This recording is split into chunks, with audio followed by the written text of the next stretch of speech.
अल्हम्दुलिल्लाहि वस्सलातु वस्सलामु अला रसूलिल्लाहिल करीम अम्मा बाद फ़अऊज़ु बिल्लाहि मिनश शैतानिर रजीम बिस्मिल्लाहिर रहमानिर रहीम।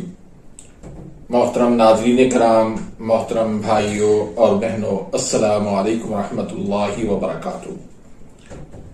अल्लाह पाक से दुआ है अल्लाह पाक आप तमाम भाइयों की और तमाम बहनों की परेशानियां दूर फरमाए और अल्लाह पाक आपको कामिल सेहत वाली जिंदगी अता फरमाए। नाज़रीन, आज हम एक नए टॉपिक के साथ, एक नए नुस्खे के साथ, एक नए वीडियो के साथ हाजिर खिदमत हैं। आज का जो हमारा टॉपिक है वो है ब्लड कैंसर, जिसको इंग्लिश के अंदर ल्यूकीमिया कहते हैं। ब्लड कैंसर का नाम सुनते ही हम लोग परेशान हो जाते हैं और ये तासुर दिया जाता है कि शायद इस बीमारी का दुनिया में कहीं पर इलाज नहीं है। हालांकि ऐसी कोई बात नहीं। ब्लड कैंसर का इलाज मैं कहता हूं कि बहुत ही आसान इलाज है, बहुत ही आसान इलाज है। इसके काज क्या होते हैं, इसकी वजूहात क्या होती हैं, सबब क्या होते हैं और फिर इसका दुरुस्त इलाज क्या होता है। और आज मैं आपको इंशाअल्लाह ऐसी मालूमात देने वाला हूं जिससे आप आसानी से इस मर्ज का इलाज कर सकते हैं। तो वीडियो शुरू करने से पहले अगर आप मेरे इस चैनल पर नए आए हैं या अभी तक आपने मेरे इस चैनल को सब्सक्राइब नहीं किया तो सब्सक्राइब कर दीजिए, बेल आइकन घंटी के निशान को प्रेस कर दीजिए ताकि मेरी हर आने वाली लेटेस्ट वीडियो का नोटिफिकेशन आप तक पहुंच जाए और आप मेरी वीडियो से मुस्तफीद होते रहें। नाज़रीन, ब्लड कैंसर दूसरे जितने भी कैंसर हैं उनसे बहुत मुख्तलिफ है। मसलन दूसरे कैंसर के अंदर स्टेज होते हैं, स्टेज 1, स्टेज 2, स्टेज 3, स्टेज 4। तो स्टेज को देखते हुए उस हिसाब से इलाज किया जाता है। लेकिन ब्लड कैंसर के अंदर स्टेज नहीं होते। हां, ये कह सकते हैं कि मर्ज की शिद्दत, मर्ज के दर्जे के अंदर फर्क हो सकता है कि किस नौयत तक या किस हद तक यह बीमारी फैल चुकी है। इसकी वजूहात की, असल में ये ब्लड कैंसर होता क्या है। पहले तो हम मेडिकल की तरफ आते हैं कि मेडिकल इसके बारे में, एलोपैथी इसके बारे में क्या कहती है। एलोपैथी कहती है कि ये ब्लड जो हमारा बनता है वो बोन मैरो के अंदर बनता है और इसके 3 पार्ट्स होते हैं। एक WBC यानी व्हाइट ब्लड सेल और एक RBC यानी रेड ब्लड सेल, तीसरा इसका पार्ट होता है प्लेटलेट्स।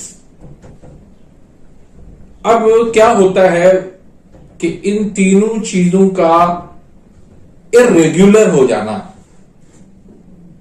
इसको कहते हैं ब्लड कैंसर।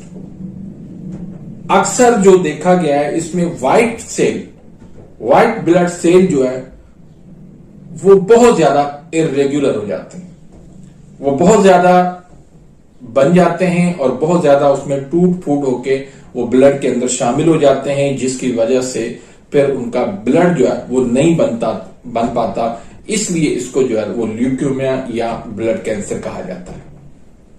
मेडिकल के अंदर इसका इलाज कीमोथेरेपी से होता है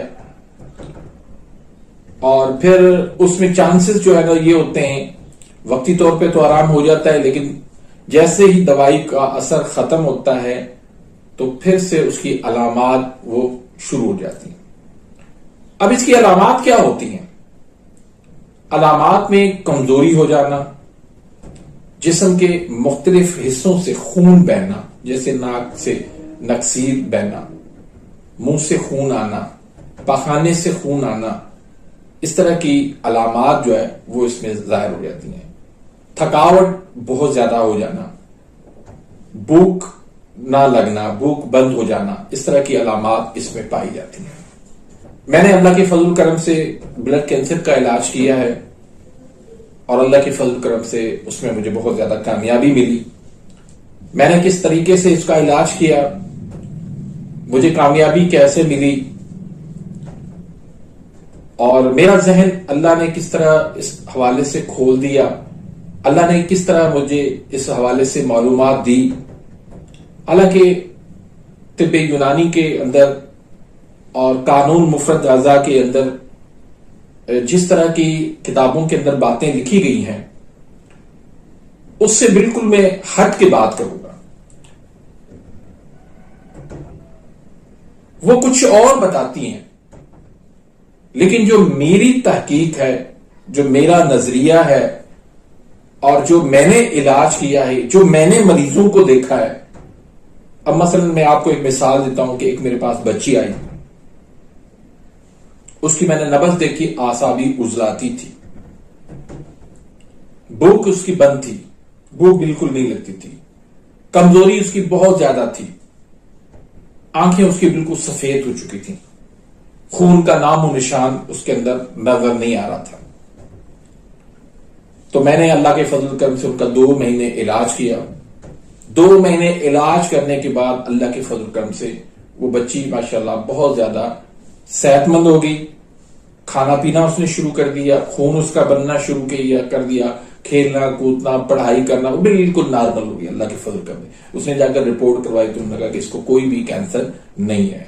ये अल्लाह के फजल करम से, ये बहुत बड़ा अल्लाह का फजल था मुझ पर, तो अल्लाह ने उसमें मुझे कामयाबी दी। अब जो मैं समझता हूं कि ये आसाबी उजलाती तहरीक होती है, इसमें WBC व्हाइट ब्लड सेल वो बढ़ जाते हैं, रेड ब्लड सेल वो कम हो जाते हैं, प्लेटलेट्स जो है वो कम हो जाते हैं और ऐसे समझें कि खून जो है वो इसमें ठंडा हो जाता है। ये खून ठंडा होने की वजह से बीमारी लाहक होती है, या इसको आप समझें कि खून ठंडा होने की ये बीमारी है। आप खून के अंदर हरारत पैदा करें, खून को आप गर्म कर दें, क्योंकि ये जो ब्लड हमारे शरीरों के अंदर दौड़ता है इसके अंदर हरारत होती है, गर्मी होती है। जैसे ये गर्मी खारिज हो जाए, हरारत खत्म हो जाए, गर्मी इसमें से निकल जाए, तो फिर इंसान ठंडा हो जाता है, जिसको मुर्दा कहते हैं। यानी जब मुर्दा इंसान हो जाता है वो क्या होता है, ठंडा हो जाता है, खून उसका ठंडा हो जाता है। तो ये ब्लड कैंसर भी जो है वो खून ठंडा होने की बीमारी है। इसको आप गर्म करें, इसको आप हरारत दें, रेड सेल को बढ़ाएं। रेड सेल को बढ़ाएंगे तो अज खुद जो है वो WBC जो है वो कम होती जाएगी और ब्लड जो प्लेटलेट्स हैं वो भी जो है ना बढ़ जाएंगे। तो इसमें तमाम तर आसाबी चीजें वो आपने बंद करनी है। दूध, दलिया, कस्टर्ड, सेवियां, मिल्क शेक, मिठाइयां, केला, खीरा, इस तरह की जो चीजें हैं वो आपने बिल्कुल बंद कर देनी है। और मरीज को आपने देना क्या है, आप उनको बेसन का इस्तेमाल करना, बेसन की रोटी बना के उसको दें, पकोड़े खिलाएं उनको, आप फिश खिलाएं, आप उनको कड़ी पकोड़ा खिलाएं, चने खिलाएं उनको, भुने चने, सफेद चने, काले चने, लाल लोबिया वो खिलाएं इसको, शिमला मिर्च दें, करेला उनको दें, खजूर दें, किशमिश दें, अनार दें, अंगूर दें, ड्राई फ्रूट सारे दें, देसी मुर्गी दें, आम खिलाएं, शहद दें, बकरे की कलेजी दें, तरह की उनको ग़िज़ा दें। और कावा जो है उनको आप अजवाइन पुदीना करें। और नुस्खे इसमें आपने जो इस्तेमाल करना है, अगर तो छोटा बच्चा है या बच्ची है उसको सिर्फ 2 नुस्खे दें। एक नुस्खा 4 मुलय्यन का दे दें जिसमें अजवाइन, राई, तेजपात 1-1 तोला है। गंधक आंवला सार इसमें 3 तोला है। सफू बना के 500 mg के कैप्सूल भर लें। सुबह, दोपहर, शाम ताजा पानी के साथ 1-1 कैप्सूल दे दें। दूसरा नुस्खा इसमें जो है वो हब्बे फौलादी का नुस्खा है। उसमें आंवला है, हलीला है और बलीला है। ये तीनों जो है वो 5-5 तोला कर दें और कुश्ता फौलाद इसमें 4 तोला कर दें और कुचला मुदब्बर ये आप इसमें 4 तोला शामिल कर दें।